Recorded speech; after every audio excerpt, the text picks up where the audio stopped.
And let's go across to our managing editor, Rahul Kaval, who's now joining us live for more details on this story. Rahul, this really spells out that the fact of corruption as far as this scam is concerned didn't stop at the doors of the bureaucrats. It possibly reached the highest political corridors as well. You know, the fact that Christian Michel knew of all the meetings that took place, was possibly in touch with the highest decision makers.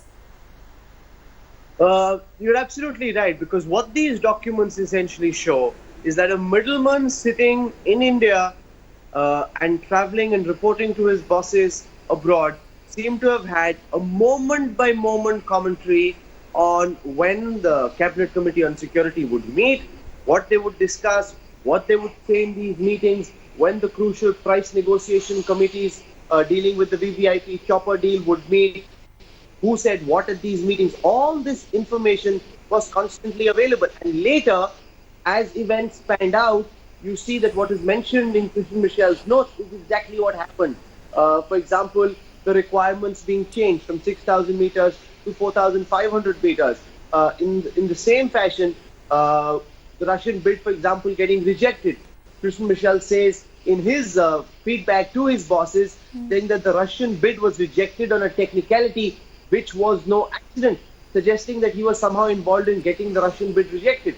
Now, these are very, very serious charges because they show that there was a high level of information being leaked out of the upper echelons of the UPA. Now, we don't want to get into personnel, and the reason that we don't want to blame any one particular individual is that that's because something the CBI needs to prove and establish in a court of law. But what is very clear, as a system, the system was corroded, the system was corrupted, the system was leaking the most highly classified information which had absolutely no business leaving the room of the CCS, let alone ending up in the arms of a hands dealer.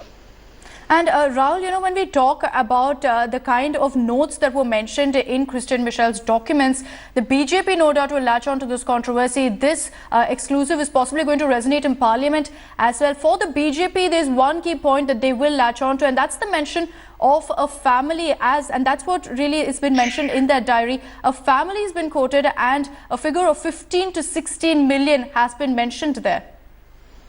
Now, you're right, Akshita. Again, we don't wish to indulge in speculation or conjecture.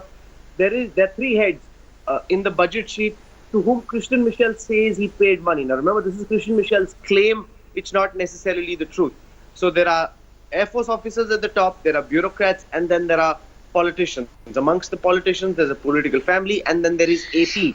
Now, we don't know who this political family is. We don't know who this AP is. But what CBI sources and also it is common sense that if somebody would have been paid off, it has to be somebody in a position of authority, somebody who had the ability to swing the deal. If that were not the case, so much money would not have been paid, because remember, the middleman will want bang for his buck. He's not going to spend $15-16 million if he gets nothing in turn. So this is somebody he believes could have helped him swing the deal. Now, which is this family? Who is this AP? That's something that investigators need to look at. I'll give our viewers a sense of where the case stands right now. They believe that they have a strong case against the Tyagi brothers who've been picked up. Next, they will start looking at the bureaucrats and subsequently the netas. The key priority for the CBI investigators is to ensure that they have a very strong case establishing that the deal itself was compromised. Remember, in Italy, the bribe givers, H.K. Girosa, they've already been sentenced, they've been jailed, they're now out, but they were sentenced to jail. So if somebody gave the bribe, surely somebody took the bribe. Absolutely. Now it's incumbent to establish who those people were. So it's being done in three parts by the CBI. First part, establish the Air Force connection, then go after the bureaucrats, and finally after the politicians. This may take 5 or 6 years, but it could prove to be very, very embarrassing for those at the helm of the UPA government under whose watch this scandal. Absolutely. Rahul, thanks so much for joining us with your perspective really on this story. There's no doubt that this is a political face-off in the making, because the BJP will rake this up in the Parliament and demand some answers from the Congress as to who received these kickbacks as mentioned by Michel in his diary.